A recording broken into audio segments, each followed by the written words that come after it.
pile électrique de Bagdad.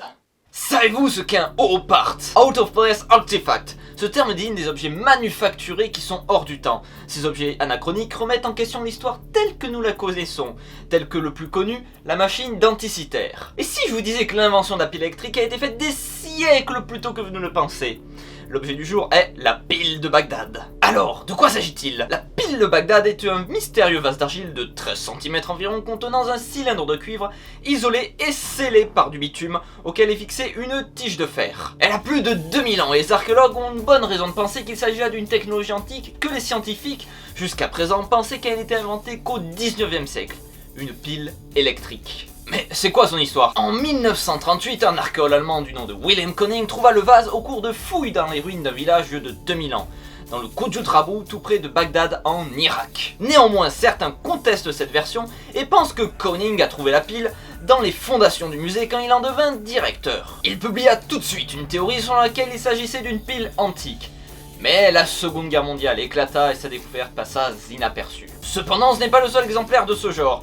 Une douzaine d'autres piles incomplètes et toutes différentes les unes des autres furent retrouvées en Irak. Koning fit remonter sa découverte à l'époque des Parthes, entre 250 avant Jésus-Christ et 225 de notre ère.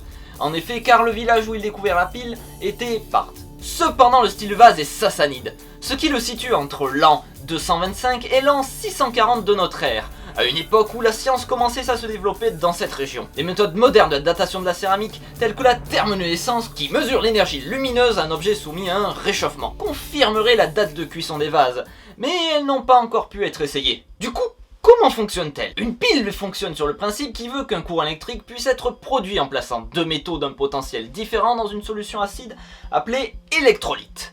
Des petites particules chargées, les électrons, se déplacent entre les deux métaux et génèrent un courant électrique. Or, des signes de corrosion étaient détectés sur la tige de fer, et des tests ont démontré que le vase contenait autrefois des liquides acides tels que du vin ou du vinaigre. Le cylindre en cuivre a été réalisé avec une feuille de cuivre d'environ 13 cm², et les extrémités ont été soudées avec un alliage de plomb et d'étain. En 1940, un ingénieur de Pittsburgh du nom de William F.M. Gray réussit à construire une réplique de la pile.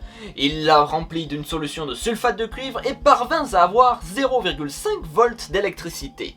Dans les années 70, l'égyptologue allemand Arne Jeffress, Et je suis sûr que j'ai mal prononcé son nom en plus, réutilisa cette expérience, mais cette fois-ci avec du jus de raisin, et réussit à générer 0,87 volts. Ces expériences pourraient prouver l'existence de piles liquides 1800 ans avant leur découverte par Alexandre Volta. À quoi servait-elle? Après tout, il n'y avait pas de machine électrique à l'époque.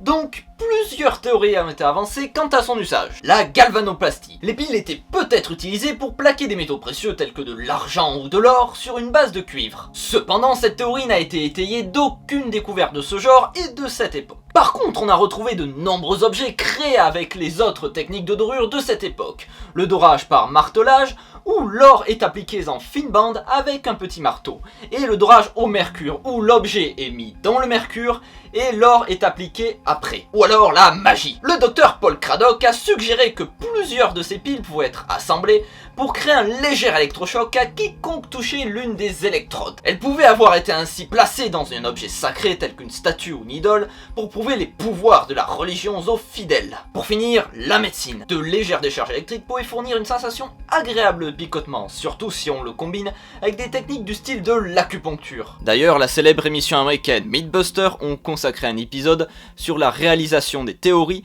sur la pile électrique de Bagdad, et on conclut que tout ceci était tout à fait plausible.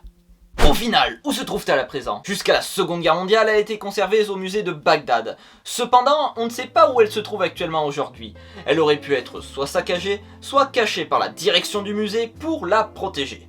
Maintenant que vous êtes au courant de cette histoire, qu'en pensez-vous? N'hésitez pas à donner votre avis ou votre hypothèse dans les commentaires, mais aussi d'aimer, de vous abonner, voire de partager la vidéo. Moi je vous dis à la prochaine.